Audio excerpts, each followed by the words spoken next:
Morning, folks. How are we doing? I'm Kevin Redmond here from the PPC team.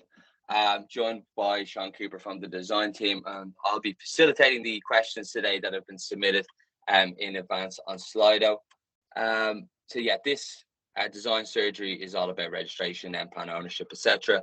We've had a number of questions in already, 22 in total, which is great to see.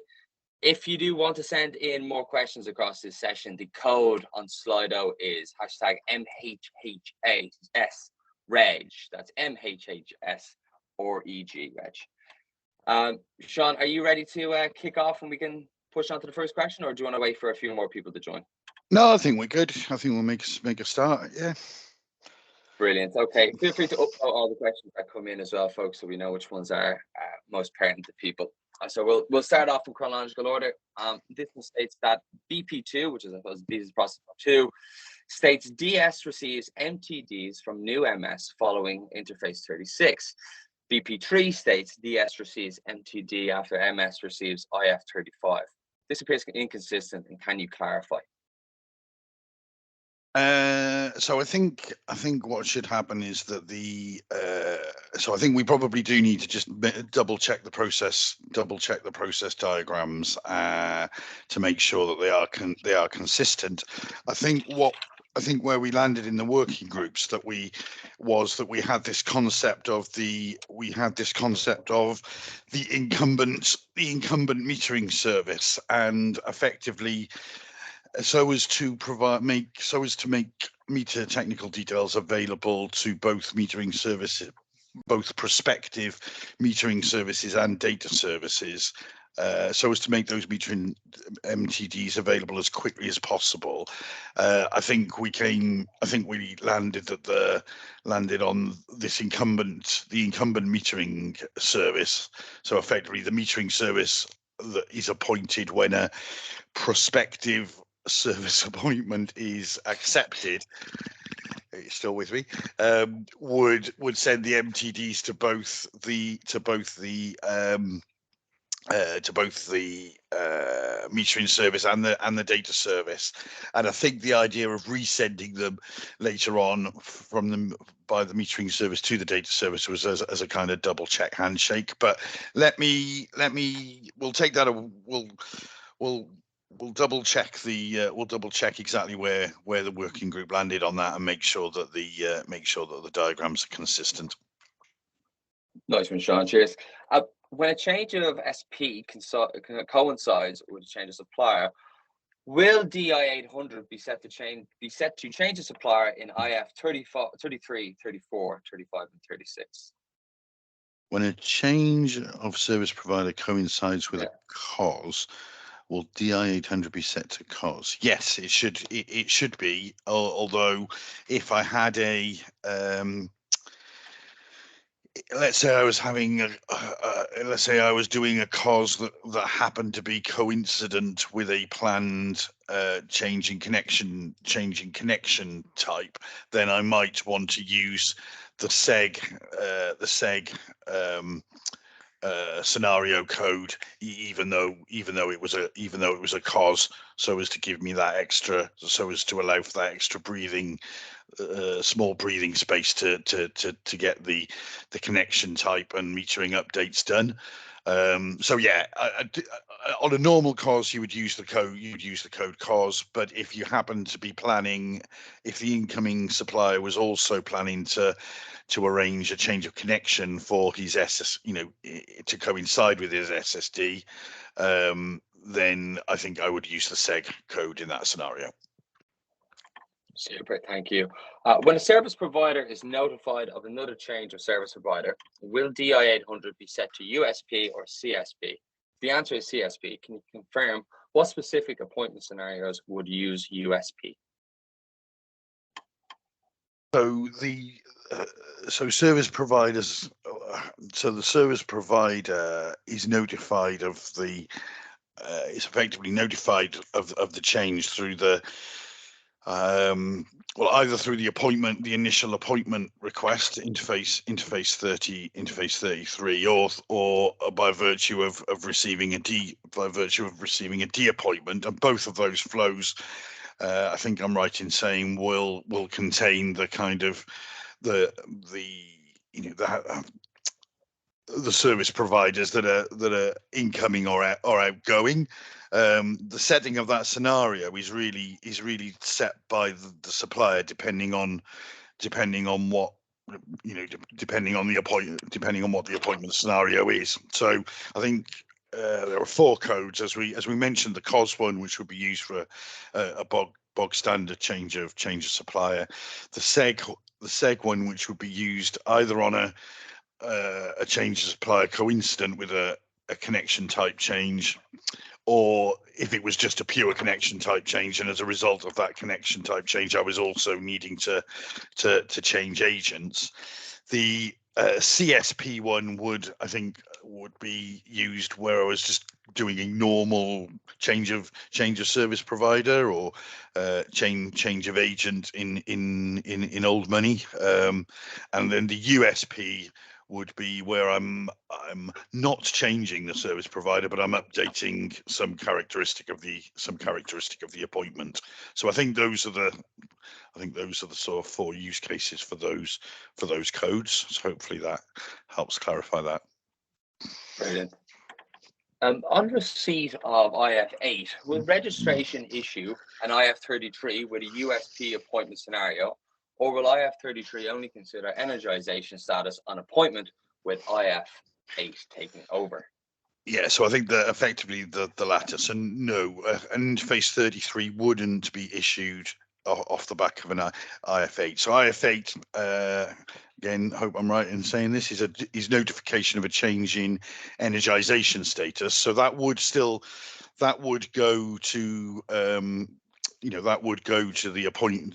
That would go from the metering service, and the data service and other interested parties would get visibility of that IF8 as notification of the energization change, but there'd be no 33 involved in that. Super. Why are the MTD to the new metering service being supplied by the registration service for smart meters? Should this info not come from the old metering service as they own the meter? So again, I suppose this sort of really goes back to both the TOM and the sort of the design vision that was conceived, originally conceived by the earlier groups, the CCDG and the architecture working group, and so this was conceived by the earlier groups and consulted on at that point. And the idea is that effectively the registration system becomes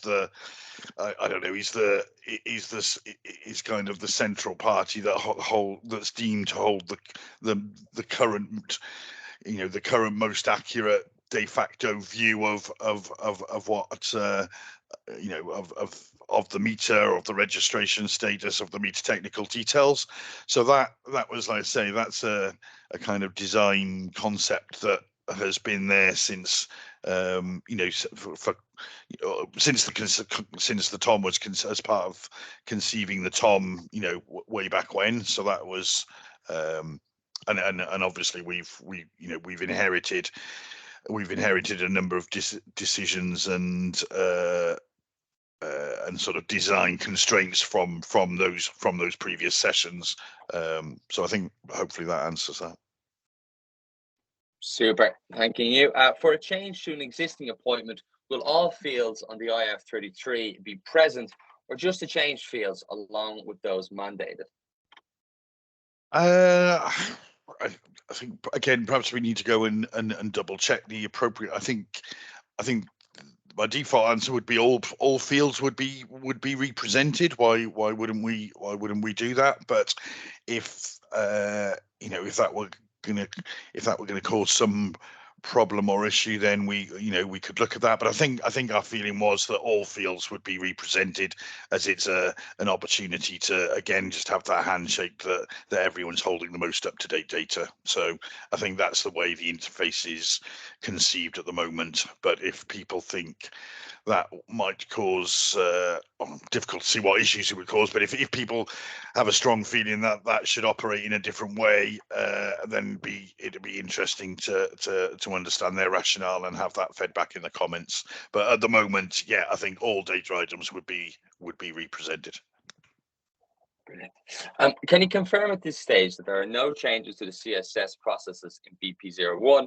The map does not list the complete CSS process, so concerned it's changing. I think we had this one the other day as well, Sean. I'm not 100% sure. Yeah, I think we did. Yeah, so we've not. I mean, I think we've tried to be. I think we've tried to design our processes with half a mind to not impact any of the CSS processes, as much because of the kind of position that CSS is in at the moment. But also, to be honest, I don't think we've actually come across a need to do that thus far. So no, as things stand, there's no real impact. There's no real impact on the CSS processes or interfaces. I think the two little caveats I would put to that are there is those familiar with I want to say RFC 44. We will need, or it has been decided that we'll reuse a mechanism that's already in place within the EDR to pass the metadata retriever information to the DCC, and that actually goes via CSS. But that's a behind the scenes interface that isn't sort of user facing per se. And it's possible once we get into the detailed design of transition that there may be a need to add a flag or a marker, but we would be trying to avoid that. And I think in the work that we've done around transition thus far, we think we can work the processes without the need to do that. But I suppose those are the only two caveats I'd add. But no changes to CSS design or interfaces, subject to those two caveats. We have a follow-up here on that one, Sean. Does that extend to CSS JSON message content as well? Yes. Yeah, we've not specified any changes to that whatsoever. Super. What is the rationale for the MSDS appointment going to the registration services first? It seems we are adding additional failure points here unnecessarily. I think we covered that one. So the idea that the registration forms a kind of data hub in the center of the TOM was a concept that was sort of established early on in the MHHS design by previous groups, and we've inherited that. We've inherited a number of design elements from those previous groups that that there's been no push or desire to move away from. What are the DIP ID and DIP EZ name? What is the difference between those and the MPID? So the DIP, the DIP ID and so the DIP ID will be effectively the participant identifier that's used within the bubble of the DIP. So that will be how each party will have a DIP identifier, and the DIP easy name is effectively an organization name or description that links to that DIP identifier. So a little bit, I think there was some work that was presented to the technical working group. I think we still need to. I think we still need to understand how we socialize that a bit more widely. But effectively, a bit like CSS, we'll have our own. There'll be our own sort of identifier within for participants and roles within the bubble of the DIP, and then where participants need to interact via the DTN, there'll be an ISD mapping table that will show the mappings between DIP roles and ID combinations and DTN role participants and roles. So the two pairings, there'll be a mapping table showing the pairings between the two. Super brilliant. Why are the MTD to the, sorry, I think we actually asked that one already. One moment. What specific data items require suppliers sending updated IF33 flows to be sent using appointment scenario USP? It's actually, I think there's actually probably very few. I think the two that come immediately to mind is if there was ever going, and again, provided the functionality for this, but how often it would happen in reality, but there might be a need to update the contract code or to move an MPAN from one particular contract to another. That, you know, the contract codes might have service levels or specific services associated with them. So there might be a need for a supplier to say, I'm moving from, you know, contract code 1 to contract code 2. And I think the other one that springs immediately to mind is if the supplier wanted to initiate a change of MDR for any reason, and again, I don't know, they may have white label, you know, they may have customers that are white label customers or subsets of customers that are vested with one MDR or another. So I think those are the two. I'd say there's not a huge amount, but I think those are the two scenarios that spring immediately to mind. Would be a change in service provider contract or a change in MDR. Super. In BP06, the agent appointment is triggered after secured active, while for change of supplier, this is after pending. Can you please let us know the reason for this? Sorry, say that again. So BP06 changes to the new connection. Sorry, Kevin. Can you read that one again? Yeah, no worries. So in BP06, the agent appointment is triggered after secured active, while for COS, this is after pending. Can you please let us know the reason for this? I'd have to go and double check on that. I'm not convinced I'm not convinced that is shown on BP06, so I'd need to go and double check on that. But yeah, agent appointment should really be happening, we would anticipate, in line with triggering the switch request with CSS. So there's no reason on a new connection why that should be any different. Certainly no reason why you'd need to wait until secured active. So I'll take an action to go and double check the BP06 diagram. I didn't think that was on there but so perhaps it's just interpretation and we need to tidy that up. But yeah, there's no constraint on when there's no constraint on when service providers should be appointed on a new connection. It should be in line with creating the switch. I would have said certainly no requirement to wait until secured active. So we'll look at that on the BP. Super. Why has the operational choreography document not covered processes like new connection? I think it's because I think there's elements of those processes that are sort of outside of the direct scope of MHHS. So I think each LDSO will have their own slightly different mechanisms and timescales for managing MPAN creation and the new connection process. So I think I think we felt that was sort of outside of the boundary line for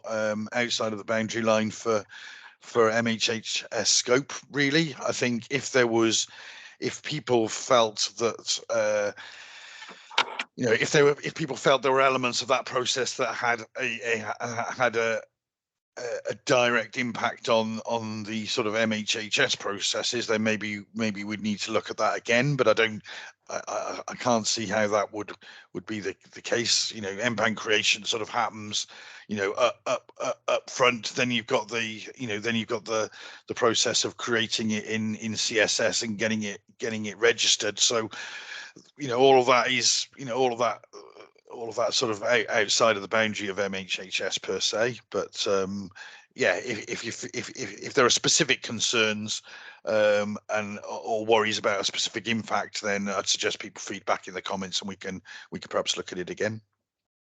Super, thank you, Sean. There's a question here that I can answer, which is, will the answers to these questions be published? Yes, they are. They're published in the Q&A document, which is hosted on the MHH website. Bit of a lag in terms of us getting the taking the questions, triaging them, getting the answers, getting them approved, etc. But they are going up on a regular basis. This one for you, Sean. What are the changes to the as-is D300 process? It looks as if there has been an attempt to simplify it. However, what exactly are the changes? Yeah, so this is discussed in the discussed at some reasonable length in the working group. So effectively, there are no changes to the D300 process per se, in that that process is owned by the REC and is documented by the REC, and there's sort of expected timescales and escalation points and things in there. I think what we were, and I think the notes on the business process diagram sort of try to allude to this, is that we haven't sought to redocument that process in its entirety. What we've tried to do is to demonstrate its essence, which is, party A says that I think I've got an issue with the reading. Party B says, okay, then let's swap. There's a swapping of readings, and then the end result of that is that both parties agree a reading. Now, so I think it's an idealized view, if you like, of the D300 process, but I think I say the kind of purple notes on that diagram effectively say this is an idealized view, and the D300 process, in terms of its current documentation and current operation, effectively would stay the same. I think we have raised with the REC guys, and I think this might come up as part of the consequential change sort of work stream.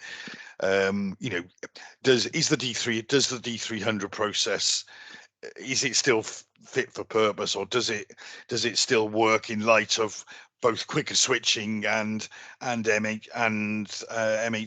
So I mean, in terms of some of the timescales and things like that, can currently raise some of these things for a year. Well, in a world where I'm potentially switching, much more regularly, is a year still the right time frame? So we have raised with the REC, some questions, and suggested they might want to look at that. But that's a decision for them, not the MHHS program per se. So like I say, I think that might come up as in the consequential change work stream, or not. Can you confirm whether or not a pub 2 will be received as a supplier for new connections, as this step is missing from the process map? Yeah, I think we probably need to have a think about. I think we probably need to have a take away and have a think about this. So it is missing. I think we probably need to have a think about whether it should actually be on the new connection map, and what data would be available. Basically, is it worth how much of that interface O2 would actually be available to be populated at that point? I suspect probably quite a bit of it. So I think that's probably one for us to take away and have a think about. That that might be a miss on our side, in terms of why wouldn't we send a pub O2 for a new connection, even in cases where it wasn't possible to fully populate it. So I think that's probably an action for us, for the design team to go away and have a look at. And again, I'd suggest that people perhaps feedback their thoughts on that in the comments review. Yep, definitely. Why are the flows between MDR and STS out of scope? Both are being created by market-wide half-yearly settlement, yet there's no info on how the flows between them will be secured. So I think this was a design decision taken relatively relatively earlier on, and I think this is because there are several different models in terms of how suppliers add SDSs, or suppliers on their own, or suppliers and SDSs and an MDR might be able to configure their services, or operate as individual sort of entities, and therefore the program didn't feel it was appropriate to prescribe the mechanism of of exchanging information between those parties. I mean, in terms of the MDR to the SDS, one would have thought that that would just be a passing of the data as retrieved from the DCC. But again, I think it really depends on how the SDS and the supplier working together, or the supplier acting as SDS, want to configure their own landscape and systems, and how they want to move the data around within that sort of commercial setting. So yeah, long story short, we didn't think it was appropriate to prescribe those data flows, because each organization's implementation will call for different exchanges of data between different elements of the TOM. Super. Thanking you. BP06 expects that the meter will be installed using BP09. However, BP09 only looks after exchange. It does not cover meter installation. Where can we see the missing process? I don't think that's right. I think we had this question in the meter exchange workshop, and I think I called the map up on screen, and we said that process applies equally for install only, remove only, or an exchange. So I'm not sure that's quite right. I will go away and double check it again, and if people think that the way that it's designed, if there's something on that diagram that suggests it precludes install only or remove only, feed it back in the comments. But I think we looked at this before, and I think it was clear that it does apply to all three scenarios. But I'll double check it again just to be sure. Super, brilliant. If the MDR role is scrapped, how significantly would the TOM and design be impacted, and how would this impact the replan? Oh, I can say question. This is an interesting question. So obviously, I've got my own personal views on this, but not the place to share. Not the place to share them, really. I think, as things stand at the moment, the MD, I don't think a final decision has been made. Obviously, once a decision has been made, we would need to understand the nuances of that decision. So how wide-reaching is it? Does it just impact the MDR element, or does it have a wider impact into the data service role, more substantially? So I think I can safely pass on that one and say we'll have to see what all the wise heads at Ofgem come up with on this, and then impact assess that from there. How diplomatic of you, Sean. Thank you for that. How are MDR appointment issues handled? There's no communication between the SDS and supplier if there is any error on MDR appointment. Again, this sort of MDR appointment is something of a conceptual thing, really, in that the appointment is of the SDS, and then it's for the SDS and his MDR or MDRs to agree between themselves what the appropriate data exchange and handshaking mechanisms are. What they feel is appropriate between them in order to get a level of certainty. So again, I think this sort of harps back to the question around why we haven't prescribed some of this stuff, and the reason we haven't prescribed it is because it's really for the SDS to design and agree that with their MDR MDRs themselves. And like I say, that whole setup could take many different forms depending on the number of different parties involved, and how people want to configure those sort of three, those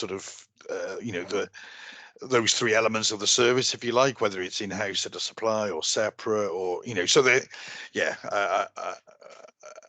I think that's wholly for the SDS to decide. Super, thank you. Why are export MPANs now being treated as related MPANs? Currently, consumers have the right to contract these separately from their supply MPAN. So I think we have to be clear here, and I think we did highlight that.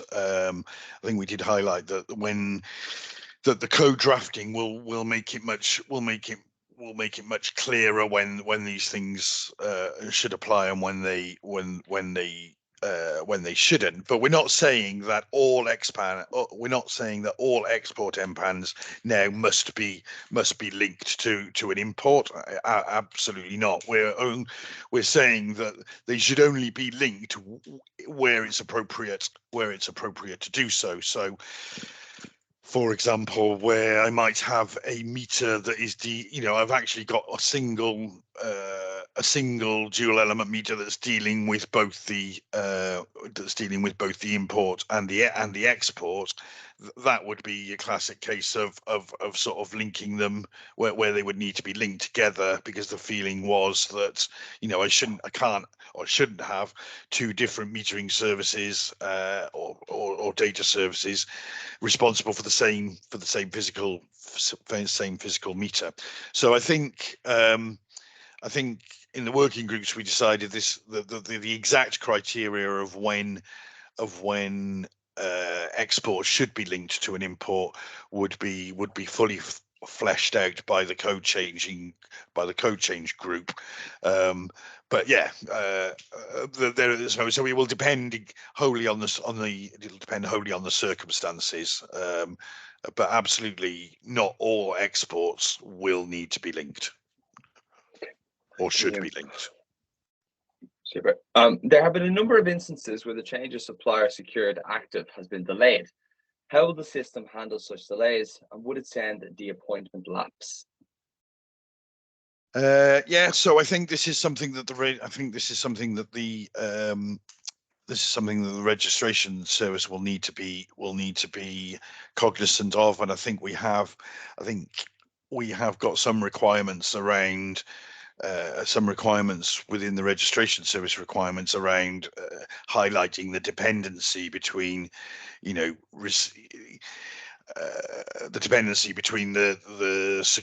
processing of the secured active batch from CSS, and then the processing of the kind of BAU processing of the queue and appointments within the registration system. Clearly, those are intrinsically linked. So the registration system would need to have safeguards in place to effectively say, well, if I suspect that there's been any kind of significant error in or failure in receiving the secured actives, then I should probably pause processing of my daily appointments until I've investigated that error. Now, this is sometimes easier said than done, but yes, this is these are the types of safeguards that and monitoring that would be in place across all production systems to make sure that chained, linked or dependent processes had completed successfully before the next step in the process chain is initiated. So yes, that's something that the registration service will have to consider as part of its design. Super. Will the DIP interact with the DTN on migration from old settlement regime to market-wide half-yearly settlement for migration? So I think the first thing to say is that we're still working. We're still working up. We've got some good drafts, but we're still working up what the transition or migration process will look like. I don't think there will be any direct interaction between the DIP and the DTN. I think it will follow a similar sort of path to the way in which these flows coexist within the kind of MHHS world. In that, at certain points I might need to send a D flow via the DTN, and at other points I might need to send a flow via an interface flow via the DIP. But they certainly at the moment there's no plans to integrate or can have any kind of connection between the two. They're two separate networks, and at some point I'll need to fire a D flow off in the direction of the DTN. In other scenarios, I'll fire a message flow off at the DIP. And I think that, like I say, hopefully that'll become a bit clearer once we actually publish the transition, detailed design. Super. Thank you, Sean. Can you explain the relationship between the DS and the MDR, specifically if the supplier wants to be their own MDR? Can you explain the relationship between?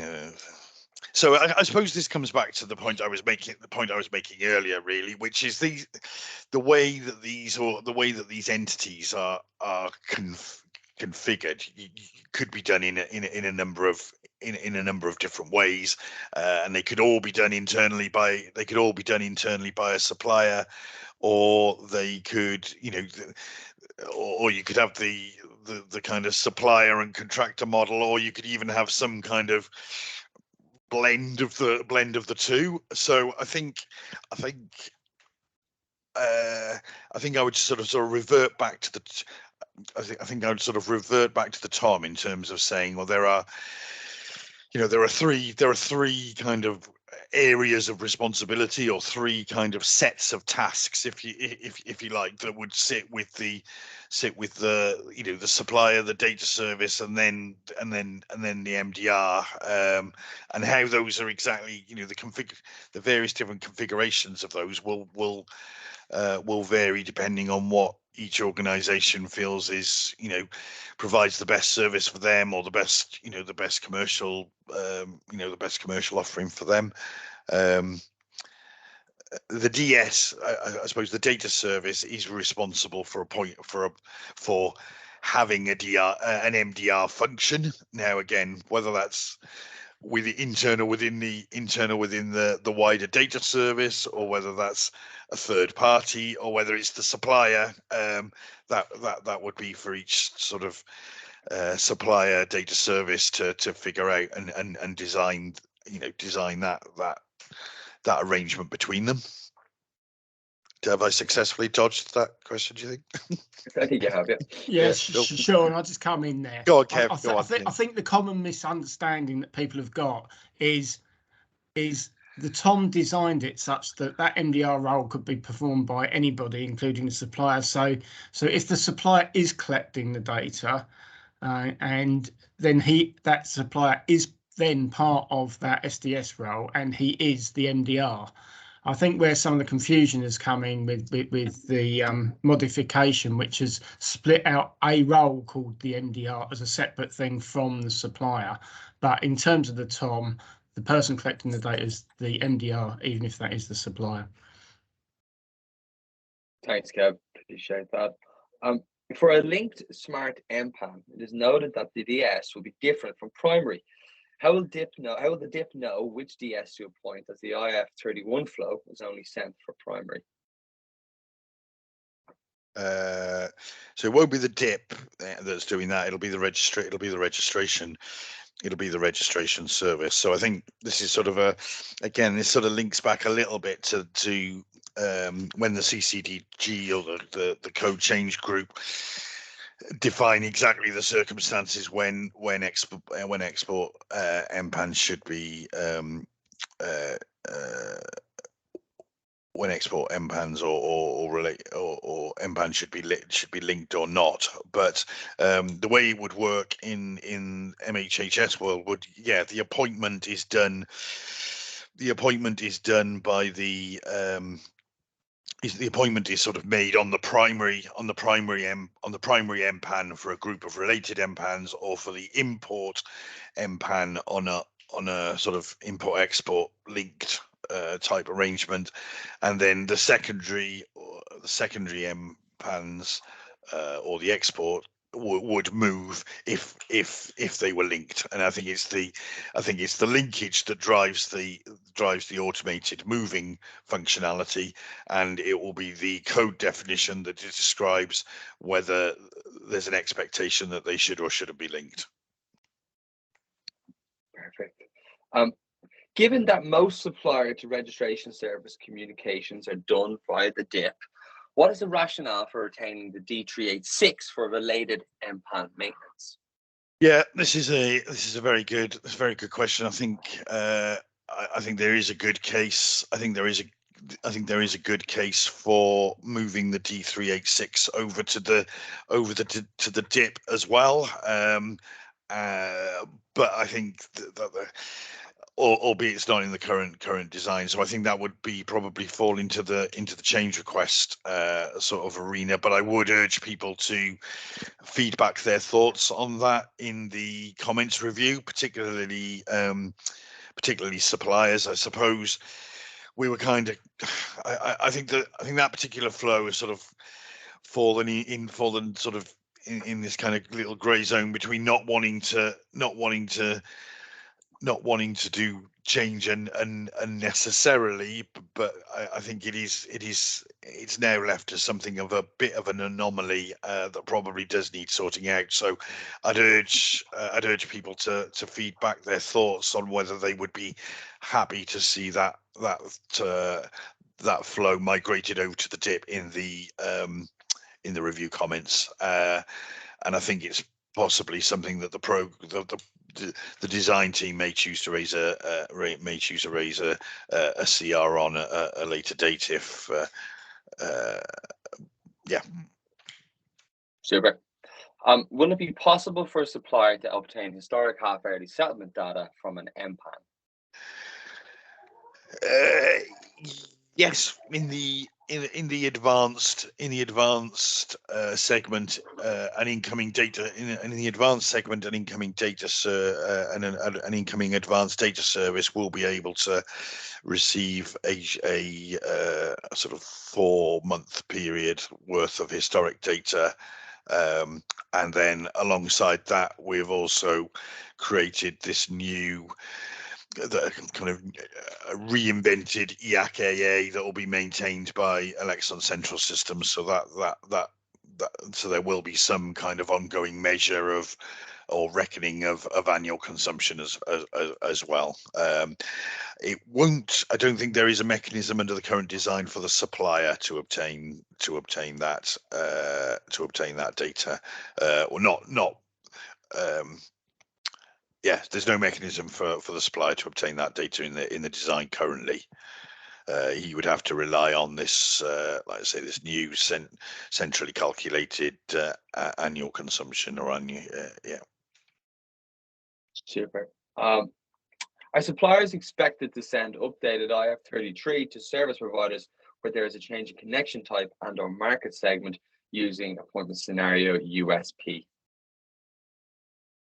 I think it depends on the scenario. I think it depends on the scenario. It depends on the scenario. So I think I'm more likely to be in a situation where I actually need to change my service providers completely rather than update them.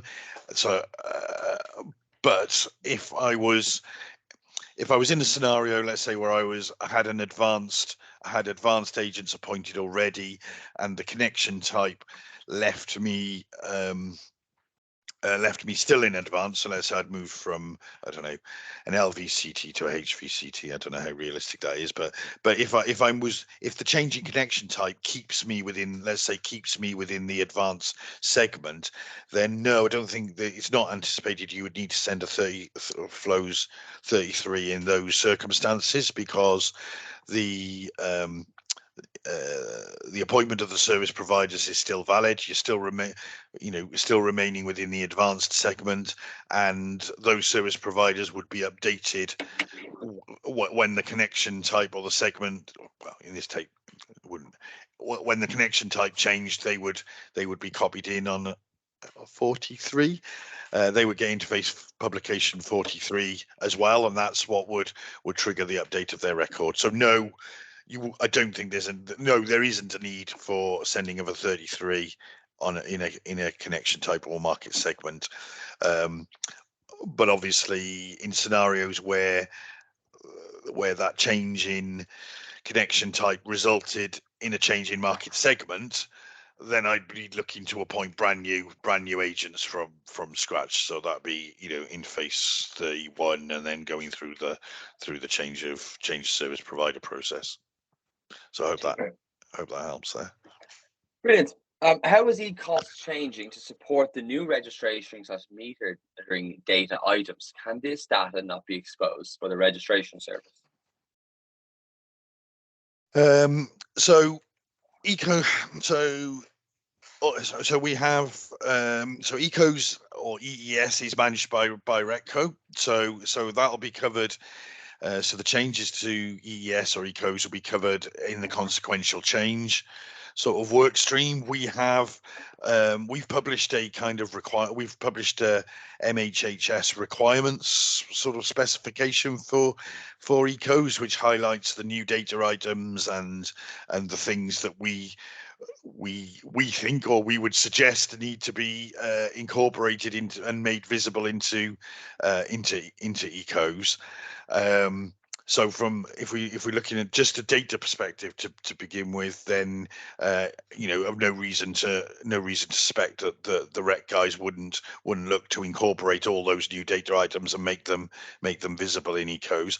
I think then there's sort of a separate requirement that was identified to have an online real-time MPAN inquiry service that presented MHH participants with an up-to-date view of what was in registration, the data in registration.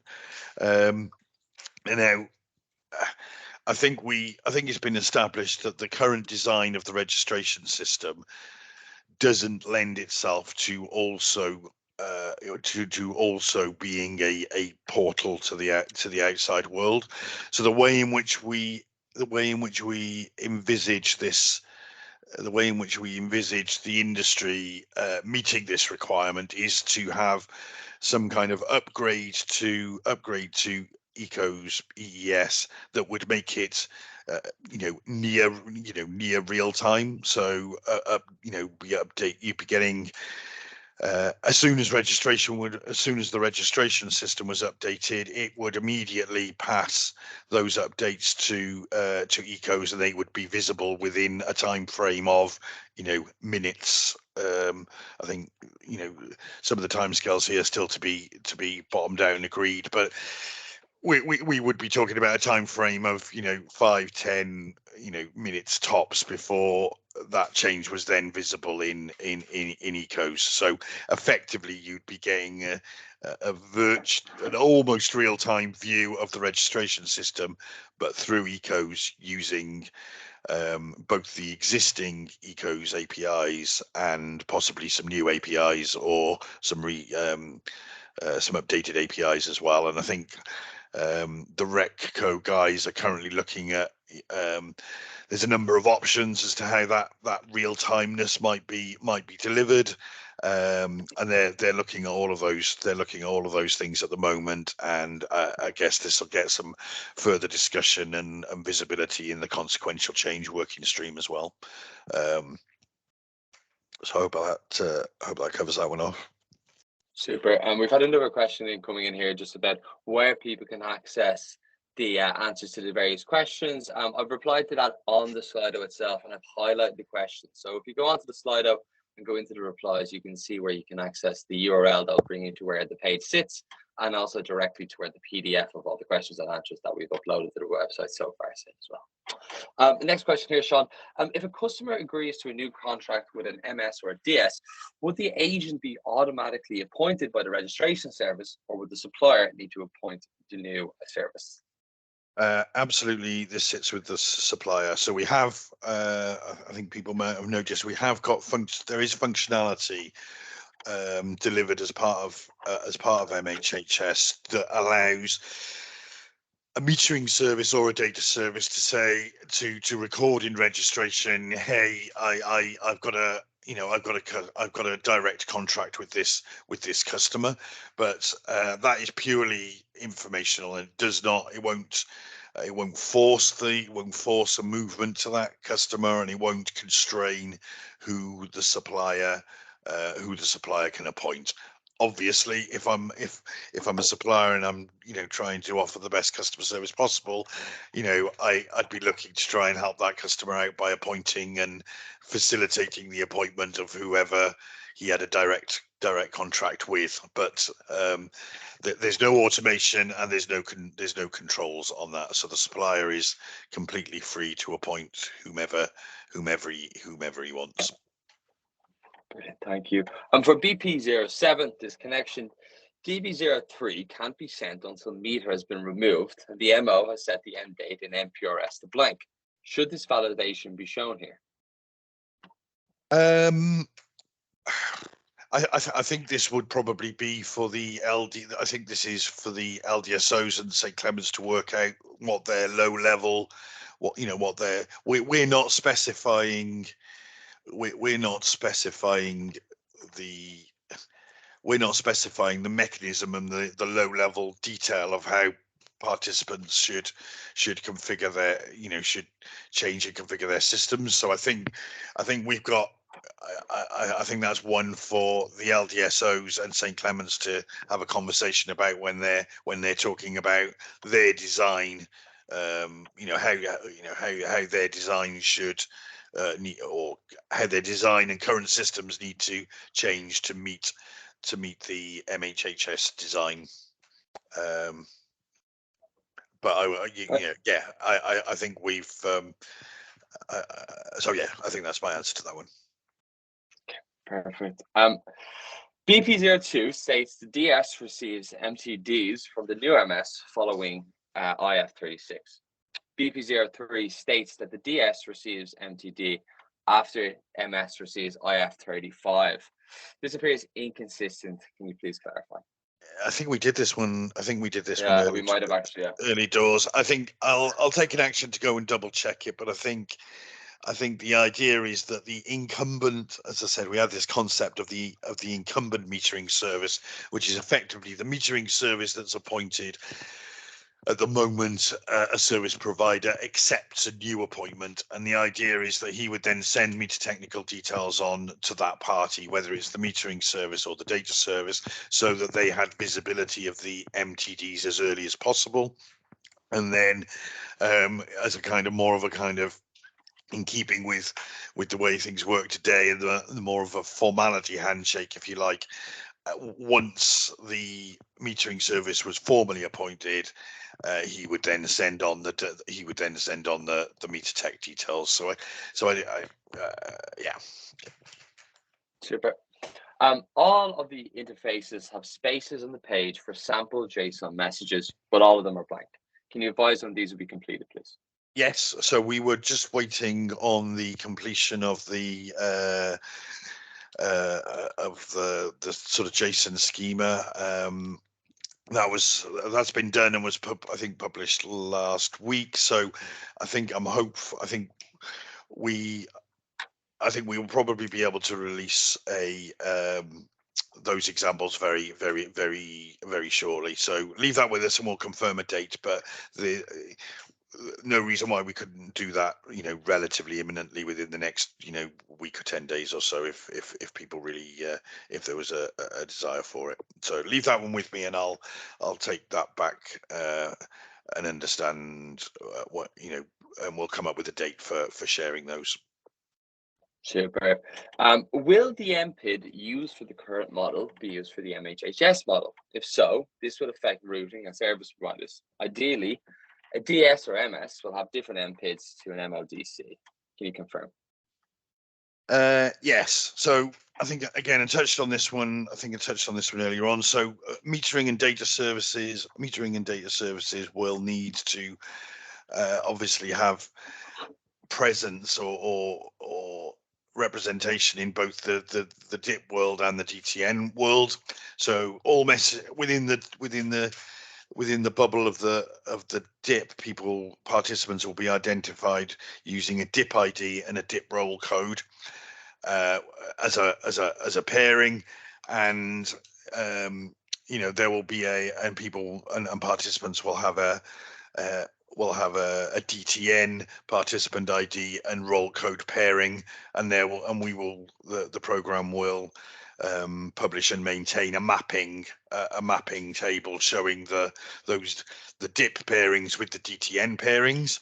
I think there's a number of possible approaches that we could take to how roles are represented in the DTN, and I think that's probably still to be finally bottomed out. I think we have, as I say, we've discussed a number of potential options within the technical working group, but I think that's still to be finally confirmed. But as a principle, there'll be the DIP pairing of ID and role, the DTN pairing of participant and role, and a mapping table that joins the two. Super. Very interesting question here, asking that if a supplier handles the SDS role in-house, is the end-to-end assumption still true that there shouldn't be direct contact between roles? And what is the effect on this on IF21? I don't think there's any. I'm not sure there is anything that says there isn't direct contact between the roles. In fact, you would expect there to be direct contact between them, because they'll be, because they're partners they're partners working together in order to make sure that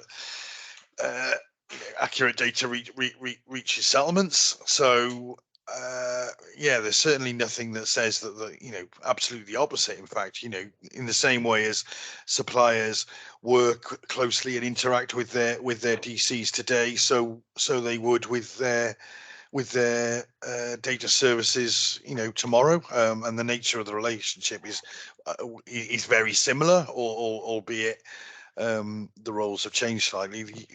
The interaction between them wouldn't change. There's certainly no constraint on them talking and interacting with each other. I mean, absolutely the opposite. We would be expecting a close relationship between those parties to highlight and resolve issues. I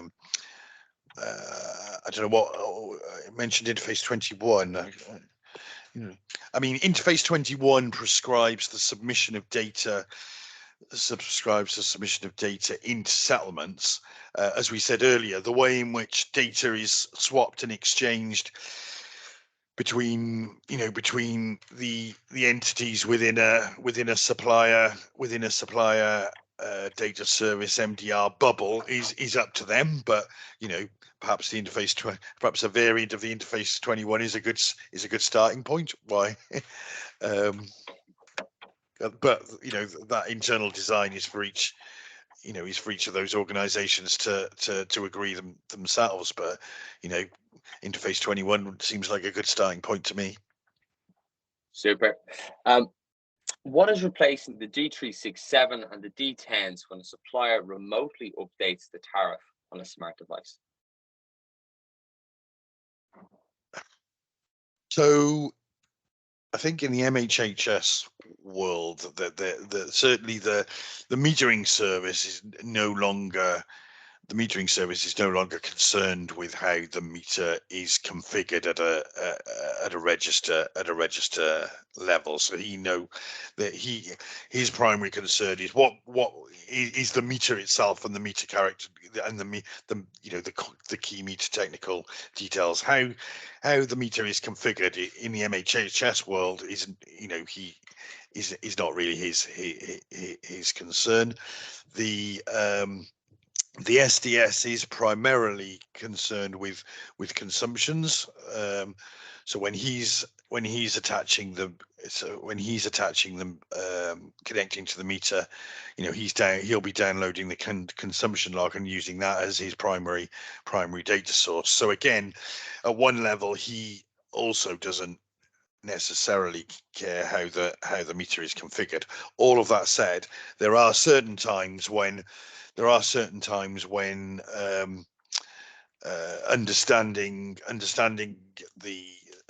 what the individual billing registers are and how they're configured might be more important. For example, if I'm during a cause, or when I'm trying to agree a read,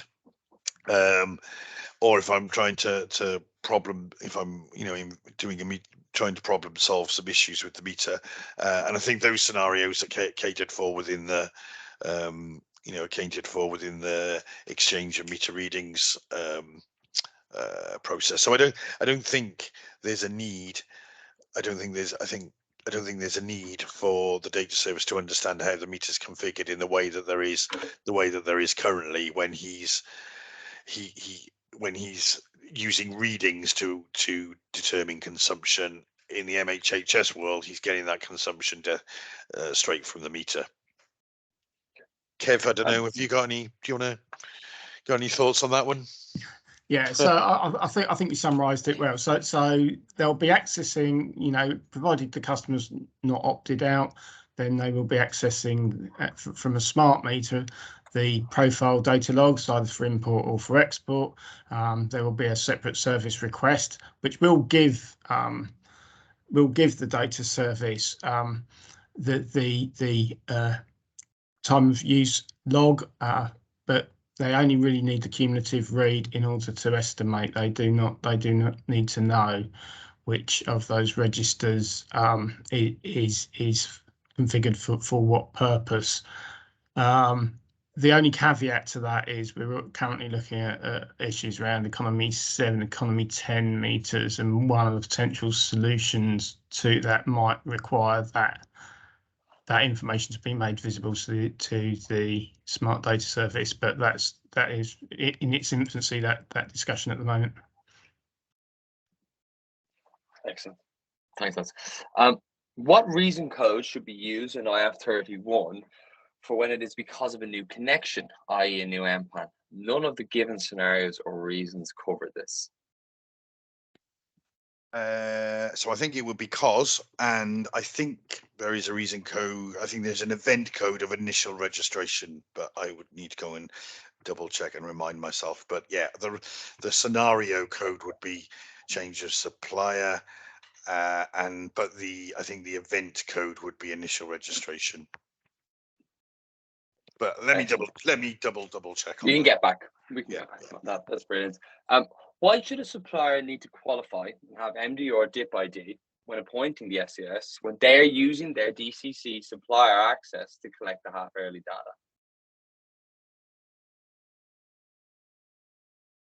Let me know if you want me to repeat that one. I was just thinking whether it was fair to just bump that to Kevin. Go on, Kevin. And it was. I think when a party's qualified, you've got to make sure that the whole package fits together and can operate as an SDS.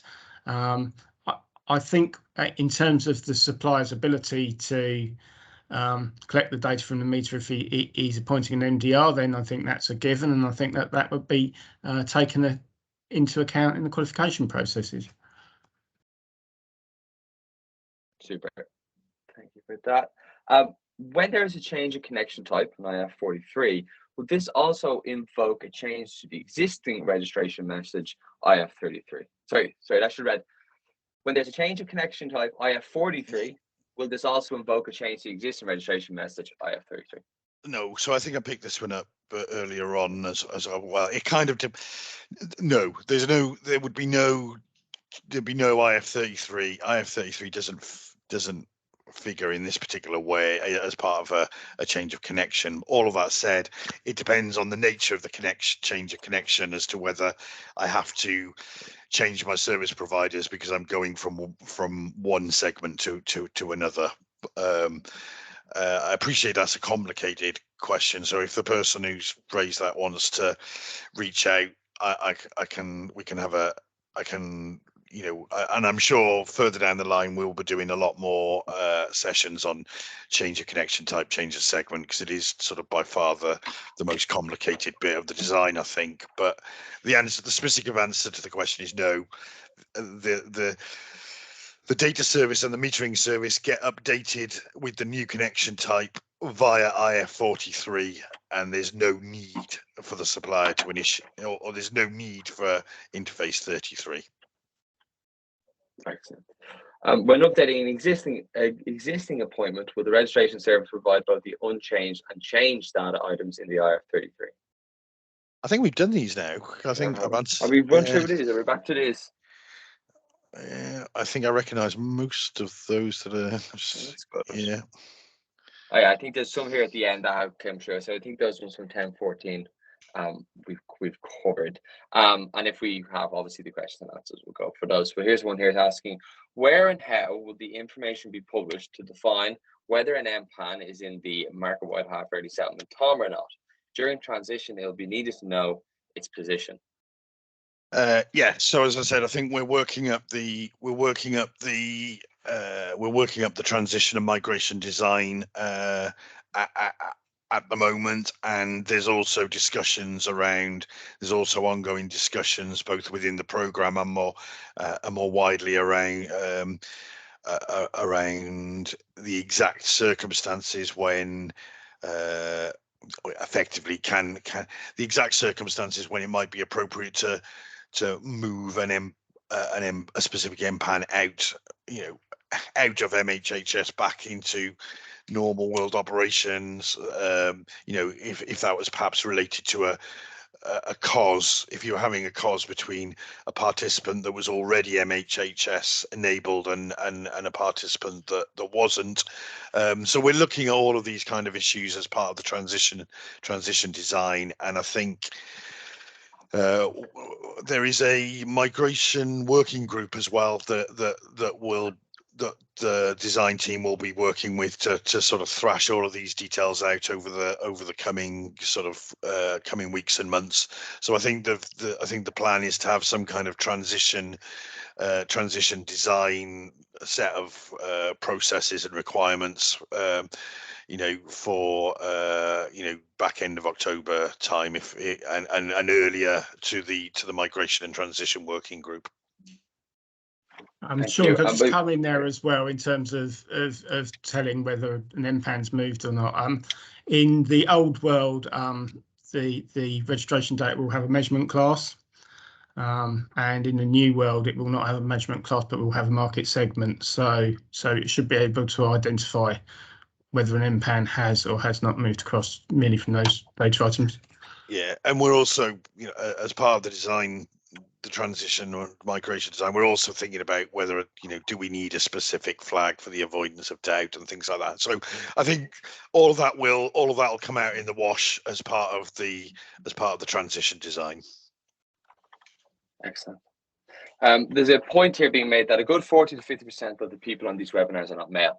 And they would ask us not to generalize all examples to he, as this is obviously not reflective of the industry. This is feedback we have received before, and we completely understand this must be very frustrating to hear this.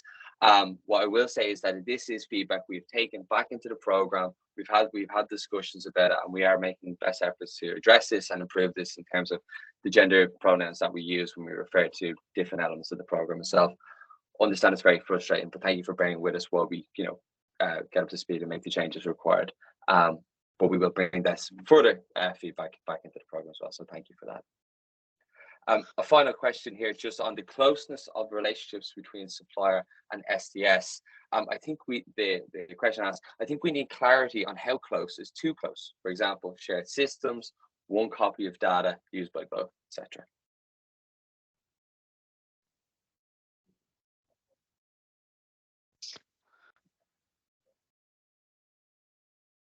Sean, are you bumping this one to Kevin?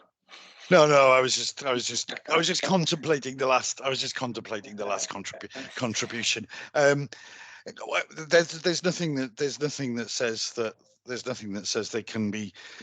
There's no. I don't think there's any issue around the closeness or non-closeness of it. I don't see that there's ultimately the supply. Ultimately the STS organization is responsible for submission of consumption into settlements, and the supplier is responsible for making sure he's happy with those submissions, and then paying the bill at the end of the day. So I don't really see that it would be any different to scenarios where I have in-house in-house agents now. I don't think there's anything in the design or the code that would seek to constrain or separate those. It is up to the supplier and his SDS or the way he configures the SDS as to how he wants to utilize his systems and data to fulfill the obligations of both an SDS and a supplier. Do you agree with that, Kev? There's no plan to say, you must have separate systems and separate. No, not at all. Absolutely. I mean, and this comes into the point. It may be that somebody with the MDR role merely collects the data and puts it into a system, and whoever's doing the processing role accesses that system. Therefore, there's no interface required. So, there's no constraint within the design. It's a commercial offering, or the supplier can do it in-house, and they can configure that however they want to. There's just an additional point there about that the question regarding closeness supplier and the internal SDS might relate to segregation of data in the event that the SDS offered services externally. Any additional comment on that one? Well, that's a slightly different situation. Well, then yes, there would need to be that segregation, because you'd want commercial. I as the third party would want commercial separation of my data. So that is a slightly that's sort of a slight moving of the goalposts there, in that, yes, if I was going to another supplier, if I was supplier A going to supplier B to provide some of these services, then yes, I would expect a segregation of my data, and I might want a segregation of a workforce. But that's something that's a commercial requirement, or might be a commercial requirement. It's not necessarily a regulatory one. Excellent, thank you. Transition or migration design is a fundamental part of the design, as it is one-way or two-way gate. End of October is too late for an initial design. Well, I'll feed that. We'll feed that back. Excellent. The last one here at the moment. In order to fully impact, assess, and design change of supplier gains, we need to know how to identify if the MPAN is in legacy or the DIP. Can this part be accelerated, please? So, as I said, the kind of transition design and migration design sort of underway at the moment. I think what I don't know. All I would say is that from the discussions and conversations that we've had so far, it seems difficult to envisage a migration path that wouldn't involve participants having to, for a period of time, manage transacting both in the old way and the new way. We feel, and I think once you get to that point, once you get to that point, the idea of having the concept of MPANs moving in and out of MHHS, we think is not, is perhaps not as big an issue. But like I say, I really all of these things are still under active discussion. There's no final decision be made on these things. They're under active discussion within the migration working group. So I think there's only been the second meeting of that already. So that's the forum where all of this will be bottomed out. So I think if people have got strong views on this stuff, then I'd suggest they look to join that group. Super. That was the last question that's there at the moment. Just while I wait for any more to come in, this is obviously the last of the design surgeries, and it kind of brings to an end the kind of design playback session, bar 3 additional sessions we have over the course of September. Next Monday, we have a playback review and next steps, which will conduct a review of the end-to-end walkthrough, different topics that have arisen through feedback and the questions received, and an outlining of the plan for the remainder of the feedback. There will be a design overview replay on the 14th of September and a wrap-up and retrospective right at the end on the 30th. All of these are available to register for on the Eventbrite page. But there's been a great deal of engagement from all participants. I've seen a lot of the same names at a lot of these sessions, so we've been really encouraged by the level of participation, but the level of engagement, by the level of detail in the questions as well. And it's really served to make us a better team in terms of how we can communicate the design to you. So thank you so much for your attendance, and thanks to Kevin and to Sean, of course, for today's session as well. With no additional questions coming in there, folks. So I suppose, Sean, Kevin, we can wrap up. Brilliant. Thanks, everyone, and have a good weekend. Cheers. Thanks, folks. Good weekend. Cheers. Thanks, bye.